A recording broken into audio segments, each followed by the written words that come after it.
paz do Senhor, queridos irmãos, queridas irmãs. Estamos aqui no meu e no seu canal Despertar da Fé.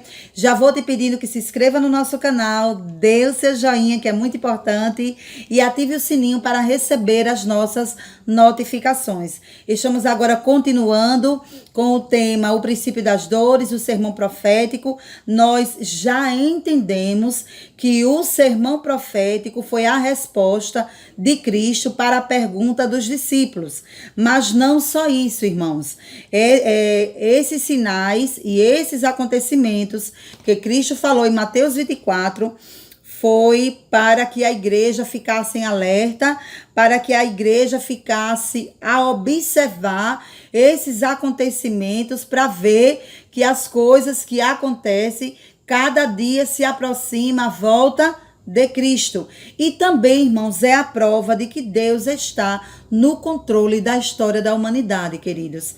E isso para a igreja deve ser um motivo de conforto. Não pode ser um motivo de angústia, um motivo de tristeza, um motivo de você dizer, eu vou orar para não acontecer. Meu Deus, chega que eu não quero que aconteça. Não, irmãos, isso aí é um motivo de conforto para a igreja, porque a palavra de Cristo está a se cumprir. Em momento nenhum, Jesus fez promessa à igreja de felicidade 100%, né? Pelo contrário, ele disse, no mundo tereis aflições, mas tende bom ânimo. Então nós temos que entender que quando Deus ele fala algo, ele cumpre, e a sua palavra vai ser cumprida através desses sinais. E eu e você, como igreja de Cristo, tem que estar com o coração fortalecido, confortado, que Deus está cumprindo com a sua palavra. Mas esses sinais também, irmãos, diz respeito a 3 povos, porque para Deus existe 3 povos aqui na terra.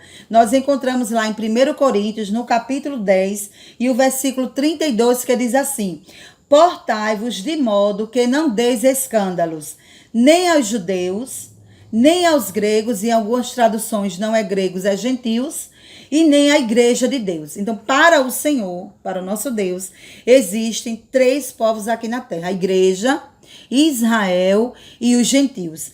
E esses sinais do sermão profético, ele diz respeito a esses 3 povos, e é importante que cada um de nós entendamos isso para melhor termos uma compreensão desse texto do sermão profético. Porque se você não tiver essa compreensão, que tem esses 3 povos, que está incluído dentro desse sermão, você não vai compreender o que foi que Jesus quis revelar para a sua igreja.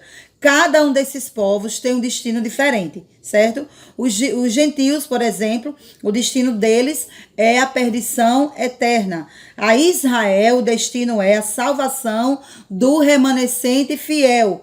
E para a igreja, o destino é ser salvo integralmente antes da ira futura. Sobre isso é que nós vamos discorrer durante este tema, o princípio das dores, o sermão profético. É sobre isso que nós vamos falar, e nós vamos, irmãos, pouco a pouco, para que haja uma compreensão para os irmãos. Uma irmã me fez uma pergunta e eu já quero pedir aos irmãos que façam as suas perguntas aqui no canal, e eu estarei respondendo. A pergunta dela foi: se nós já estamos nos últimos dias. Quero ler aqui em Atos, no capítulo 2, e o versículo 15, que diz assim: estes homens não estão embriagados como vós pensais, sendo esta a 3ª hora do dia.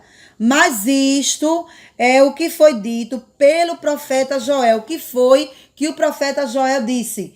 Ele disse: e nos últimos dias acontecerá, diz Deus, que do meu espírito derramarei sobre toda a carne. Isso aqui foi quando o Senhor derramou a promessa do Espírito Santo lá no dia de Pentecostes, e quem estava ao redor que viu a manifestação do Espírito, aqueles homens falando em mistério, falando em línguas, e quando eles ouviram, eles tiveram aqueles homens por embriagados. Aí Pedro vai dizer com muita propriedade que Isto era a profecia de Joel sendo cumprida. E a profecia de Joel era: e nos últimos dias acontecerá, diz Deus, que do meu espírito derramarei sobre toda a carne. Então, quando é que começou os últimos dias? Começou aqui, irmãos. Os últimos dias começou no sacrifício de Cristo no Calvário. Jesus morreu na cruz do Calvário, foi sepultado, ressuscitou no terceiro dia, aí começaram-se os últimos dias. E os últimos dias começou lá e vai até a volta de Cristo. Então, esse espaço de tempo é chamado de últimos dias. Eu espero que eu tenha respondido bem a pergunta da nossa irmã. Que Deus em Cristo continue vos abençoando.